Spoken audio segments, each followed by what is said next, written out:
The Philistines gathered their forces and advanced to camp at Shunem.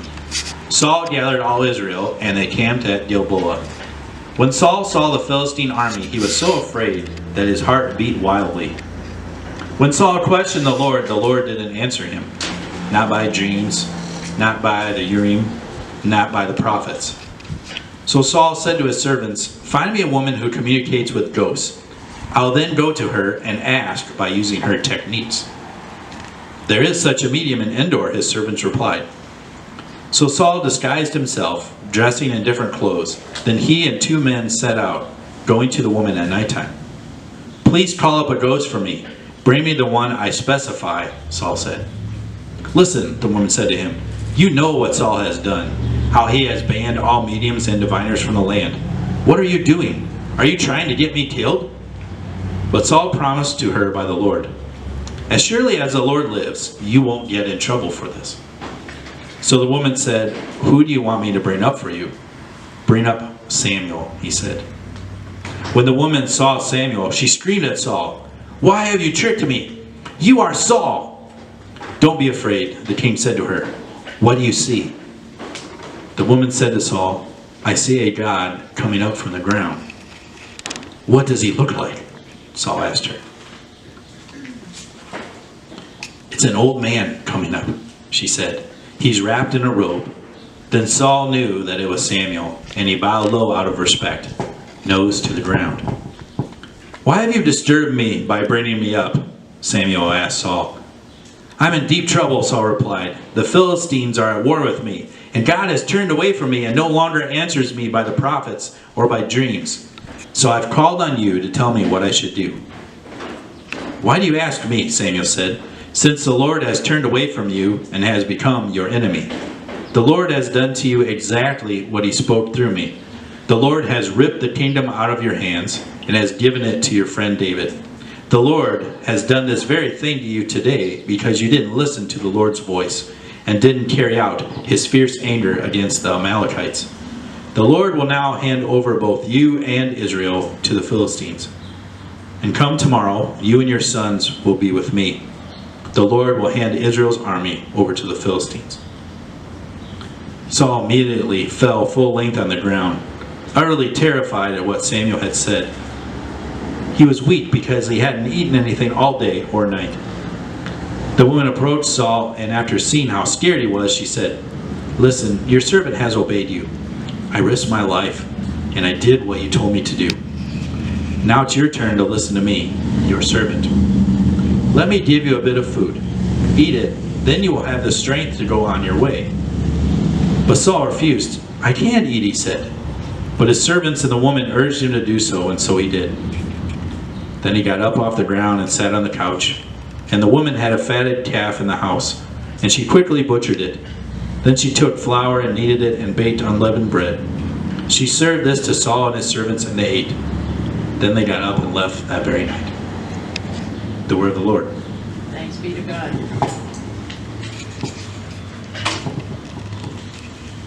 Saul is pretty desperate here at this time, isn't he? And it always amazes me at the somewhat extreme measures some people will go to get guidance and direction, that they'll get desperate and they'll reach out to things that seem strange or why would you even do that? But there's unknown lengths that people will go to just to get some comfort or some peace or some direction. They'll try to communicate with loved ones who have passed, or they'll look for help in their relationships, career paths, financial advice, all these things. And as I was working on this message, I thought, you know what I'm going to do? Since we're talking about a medium and a psychic here, I'm going to go on Google and just type in, so I typed in mediums and spiritualists, just to see what would come up. Well, the first thing that popped up was this ad for this group called the California Psychics Network.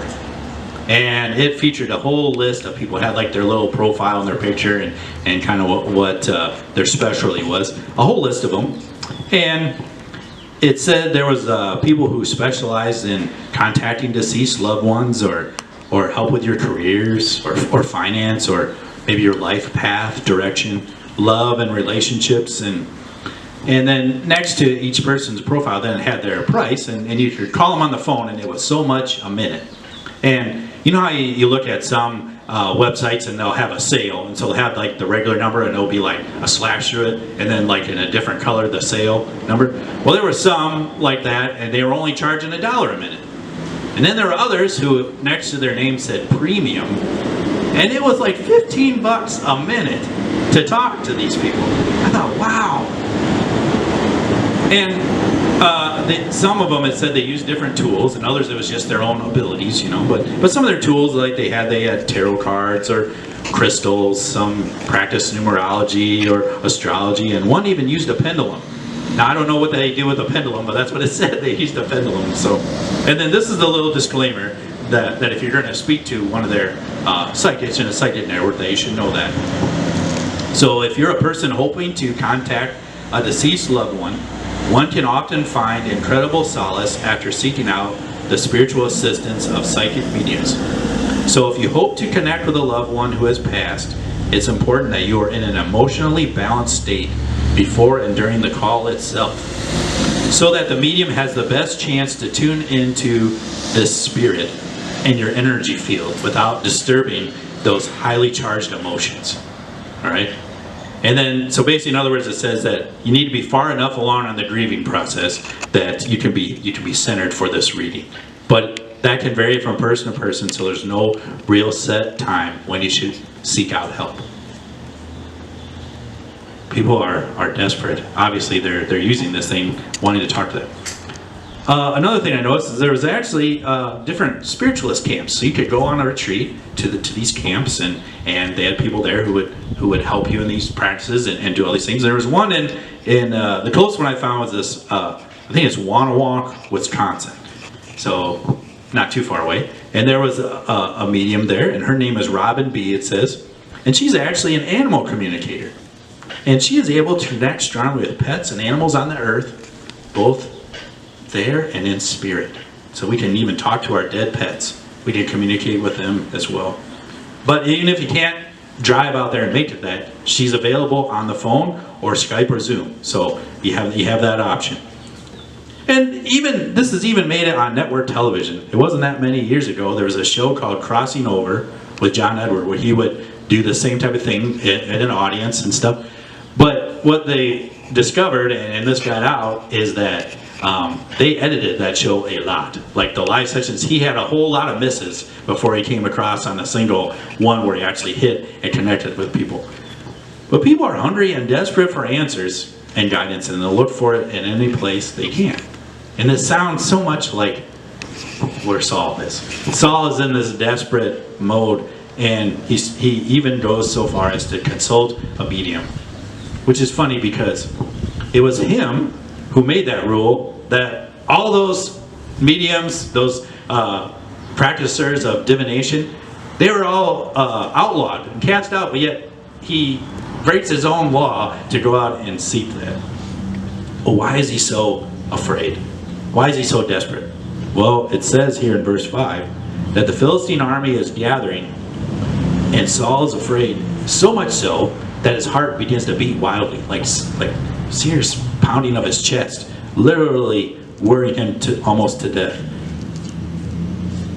Well, normally when Saul would get worried like this, he would go to Samuel. Well, we saw in verse 3, Samuel is dead. Samuel's not there anymore. And his greatest warrior, David, well, he's burned that bridge. He's tried to kill David several times out of jealousy because he knew that David was going to take over the kingdom from him, and he didn't want to lose it. And now David sided with the enemy. He sided with the Philistines even. So David's out of the question. So the other thing it said that he would do is they would cast lots. So when it mentions the Urim and the Thummim, these were like dice type devices that the priests would have. And when they would question God, ask God a question, they would toss these, and the answer was either yes or no, or like a question, like not sure. And they would use these to try to get an answer from God. And even in trying these, nothing. God was silent. He didn't get anything. And he couldn't even go to the priests, because a few chapters before this, Saul killed all the priests at Nob. Why? Because they sided with David. So Saul has literally burnt every single bridge he has. He's tried to contact the Lord. The Lord is silent. He hasn't spoken to him in dreams. He tried to cast lots, nothing. The prophets, nothing. No word. Saul's very desperate. So he does the thing that he can think of. Go to the very last place to a medium to conjure up the ghost of Samuel. If he can't talk to Samuel in person, maybe he can talk to Samuel's ghost. So that's what he decides. So I can imagine how this would play out. So he goes to his servants and says, hey, listen, you know I outlawed all those mediums and those people that practice divination, but come on, there's got to be somebody out there, right? There's got to be somebody. Find this person for me. And they're like, oh, well, yeah, there happens to be a woman in Endor who does all that. So Saul dresses up in disguise and decides to go there to meet her. But what was so bad about divination? Well, it was considered to be equal to idolatry.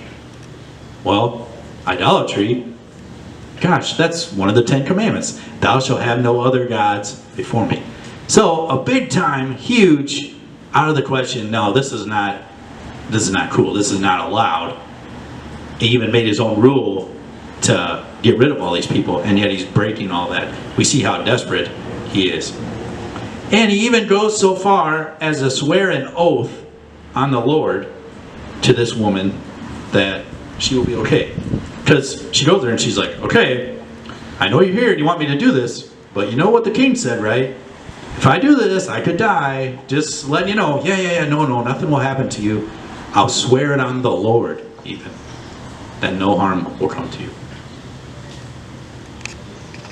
And then here's the crazy thing, is that it actually works. You know, I read this and you know, we hear about people that practice this stuff. Now come on. Is that really what's happening? Are they actually able to talk to the dead or communicate with all these things? But here, I mean, this actually works. And it freaks out Saul and the lady doing it, that she screams. She sees something coming up out of the ground and she screams in terror. And then she realizes that, what have you done? You tricked me. You're not just some person. You're Saul, and you've come here. I'm going to be dead. And he's like, no, don't worry about it. Just keep doing it. Let's see what comes out. Let's see what happens. So I can imagine this scene where they're together, and they're looking in the ground. And she says, I see something coming up out of the ground. What is it? What do you see? I see what looks like a god. Really? What do you think it is? It's an old man, and he's wearing a robe. Oh, that's it. That's him. I know exactly who that is. That's got to be Samuel. Call him up. Bring him up. And so Samuel comes up, expecting to see Samuel as a ghost. But instead, Samuel is there as a prophet, as he had been before, and prophesied to Saul. Now, he's giving his last final prophecy. He's speaking to Saul these last words, and he tells him of his demise, that tomorrow in the battle, you and your sons will be killed. Israel will be handed over to the Philistines. Oh, boy, those are not the words Saul wanted to hear. But it makes you think, well, what was he expecting to happen? What do you think was going through Saul's mind that he expected was going to be the answer? Because obviously he's breaking the big no-no law here by even going there, and he goes in secret, and he's trying to hide all these things. What did he expect to happen? He had already made the Lord an enemy, and God was silent this whole time, would not speak to him anyway. So what did he think would happen? So instead he tries to hear the voice of God through the means of the sin of divination. How desperate he had become. And throughout all of this, his only source of hope and comfort is that same woman that he went to seek out. Because what does she do? She tells him, listen, I did what you said. Now you need to listen to me. You haven't eaten anything all day. You're distraught. You're weak. Let me make you something to eat, and then you can get up and go on your way. So that's what she did. She butchers that calf. She makes him some bread. She gets him a meal, and then Saul is able to get what he needs to get up and move on.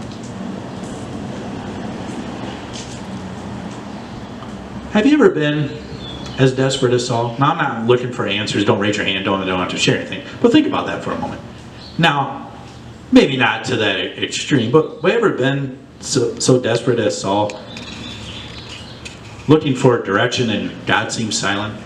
God doesn't seem to be saying anything. Family and friends are of no help. Like it almost seem like we're out of options and don't quite know what to do. What did you do in those situations? Well, I've been in that situation a few times. Now I didn't go to the extreme of seeking out a medium or one of those things. I didn't do that. But where I was looking for direction, God seemed silent. And I started to get desperate because I just don't want to sit there. But yet what came back over and over and over again to me during those times was Isaiah 40:31. But for those who wait on the Lord shall renew their strength. They shall mount up with wings like eagles. They shall run and not be weary, and they shall walk and not faint. Oh, but waiting is hard, isn't it? Waiting is hard, especially when you're like, God, why don't you just give me something, a sign or a direction or speak in some way? But no, there's something that we need to learn in that time. There's something that we need to learn in that waiting. And after I did that, then eventually I would get my answer. But it's hard to wait. It's so hard to wait. To be patient, to trust, and to listen. Especially when it's so much easier to look for guidance somewhere else, to look for answers somewhere else on our own, to find that other source. Oh, it's so much easier to do that than to sit and to wait and be patient. Oh. See, we live in an age where people are looking in other places. They're not looking to the church. No, they're looking for answers in plenty of other places. We have a growing number of people who say that they're spiritual, but not religious. They're the ones that are looking at all these things I mentioned earlier. Those spiritualist camps, those mediums, those other people, looking for things in crystals or all kinds of other stuff. They're spiritual, but yet they don't think the church has anything for them. The church doesn't have any answers. The church is not relevant, so they're looking in other places. And I'm here to say, don't fall for that lie. Don't fall for that lie. Let us be people that show that, yes, the church is relevant. The church does have something to say. The church is important and speaks to us. God just wants us to wait because there's something that we need to learn or be shown, to go through, to walk through, to experience.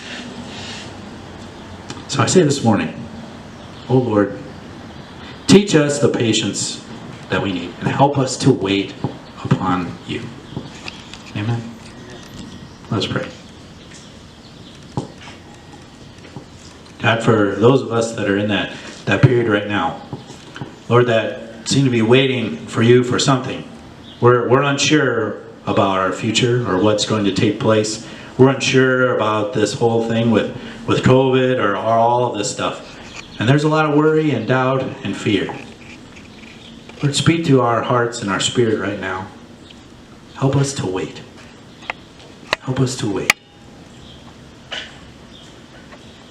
And Lord, for those in this community, Lord, let us be a light. Let the church be the church and be a light to those where it seems like everything is crumbling around. Let us be the rock. Let us be the foundation. Let us be the hope that people can cling to. Let your light and love shine through each and every one of us. Build up our spirit. Build up our faith. Build up our assurance today.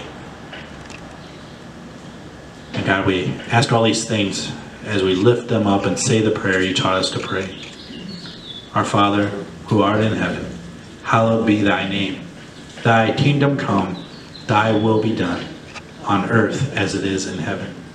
Give us this day our daily bread, and forgive us our trespasses, as we forgive those who trespass against us. And lead us not into temptation, but deliver us from evil. For thine is the kingdom, and the power, and the glory forever. Amen.